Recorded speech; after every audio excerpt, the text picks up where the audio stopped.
kita akan menuju kepada prinsip dari logika Quran itu sendiri. Prinsip ini lagi-lagi dikembalikan kepada tujuan daripada Al-Quran itu sendiri untuk diturunkan. Al-Quran diturunkan adalah untuk memberi hidayah kepada semua orang yang ada di dunia ini, yang termasuk ladang dari dakwah Rasulullah Muhammad SAW. Maka prinsip ini akan dikaitkan dengan tujuan tadi. Jika tujuannya adalah untuk menyadarkan semua orang bahwa tiada Tuhan selain Allah, yang tidak lain adalah agama tauhid itu sendiri, maka logika Quran ini harus adaptif dan juga aplikatif. Adaptif dalam artian bahwa logika ini tidak pandang bulu, karena manusia itu dibagi ke dalam 3 tingkatan yang berbeda-beda. Kita tidak mungkin bisa menggunakan satu jenis logika yang dipukul rata untuk semua orang, karena Islam dan Al-Quran itu sendiri tahu bahwa tingkatan-tingkatan pemahaman orang atau akal orang itu satu sama lain berbeda. Maka dari itu sangat tepat bahwa Allah Subhanahu wa Ta'ala menyuruh Nabi Muhammad SAW untuk berdakwah melalui ayat apa? Ud'u ila sabili rabbika bil hikmati wal mau'izatil hasanati wajadilhum billati hiya ahsan. Imam Fakhruddin Ar-Razi dalam kitabnya Mafatihul Ghaib menyatakan dari ayat ini kita bisa mengambil metode-metode yang diterapkan dalam istidlal atau pembuktian sesuatu yang tujuannya adalah untuk membela suatu madhab atau suatu keyakinan, ataupun menolak suatu madhab atau suatu keyakinan. Jika kita membela suatu madhab atau suatu keyakinan, maka tentu saja pembelaan itu harus berdasarkan istidlal atau pembuktian.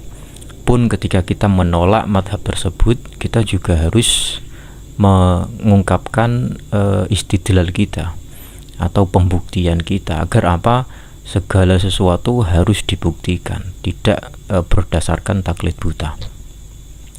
Oleh karenanya, justru dari ayat ini yang sangat singkat, kita mendapatkan suatu filosofi yang luar biasa bagaimana agama Islam itu bisa adaptif sekaligus aplikatif untuk semua kalangan. Untuk masalah dakwah, menurut Imam Fakhruddin Ar-Razi, kita bisa menggunakan 2 metode. Makanya di sana dipisahkan ya. Kalau kita berdakwah, kita menggunakan 2 metode logika. Yang pertama adalah hikmah, yang kedua adalah mau'idhah hasanah. Sementara itu mujadalah atau debat itu bukan merupakan jalan untuk berdakwah, karena ayatnya dipisahkan dengan 2 uslub. Kita baca lagi agar kalian bisa mencerap makna dari ayat ini.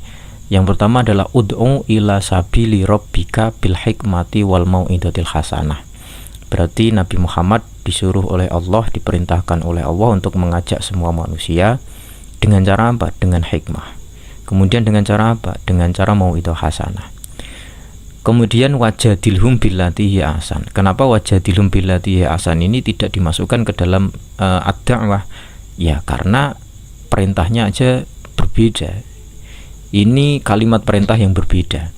Wajadilhum billati hiya ahsan. Itu bukan metode dakwah, tapi metode untuk berdebat, untuk menghancurkan atau melemahkan argumen lawan. Jadi bukan metode berdakwah.